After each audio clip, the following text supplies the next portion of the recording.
Night 10 மணிக்கடா வேலைக்கு வருவேன், உன் கடமை உணர்ச்சிக்கு அளவே இல்லையாடா தம்பி அப்படின்ற மாதிரி இருந்துச்சுங்க. நம்ம தம்பி முத்துவை நினைக்கும் போது மணி 10க்கு மேலே ஆயிடுச்சு. நம்ம வீட்டில் வச்சே ஃப்ரேம் பிஸ்னஸ் பண்ணுறோம், உங்கள் எல்லாருக்குமே தெரியும், சப்போர்ட் பண்ணிக்கிட்டு இருக்கீங்க.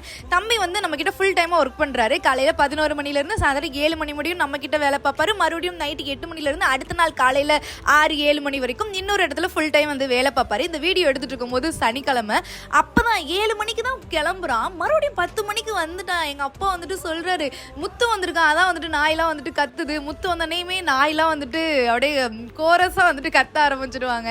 எதுக்குடா 10 மணிக்கு வந்திருக்க வேலைக்கு அப்படின்னு கேட்கும்போது, இல்லக்கா பிரிண்ட்லாம் இருந்துச்சு, இன்னைக்கு எனக்கு லீவு வேற சொல்லிட்டாங்க, ஆஃபீஸ் வேற இல்லை, சரி அதனால எதுக்கு நாளைக்கு வந்து போட்டுட்டு, அதனால வந்துட்டு இன்னைக்கே போட்டு வச்சு முடிச்சிருவோமே அப்படின்னு சொல்லிட்டு பிரிண்ட் எல்லாம் வாங்கிட்டு வந்துட்டு போடுறேங்க்கா அப்படின்னு சொல்லி நைட்டு 10 மணி 10:30க்கு வந்துட்டு ஃப்ரேம் போட்டுட்டு இருந்தாங்க. உன் கடமை உணர்ச்சிக்கு அளவே இல்லையா அப்படின்ற மாதிரி இந்த தம்பியை நினைக்கும் போது இருந்துச்சு.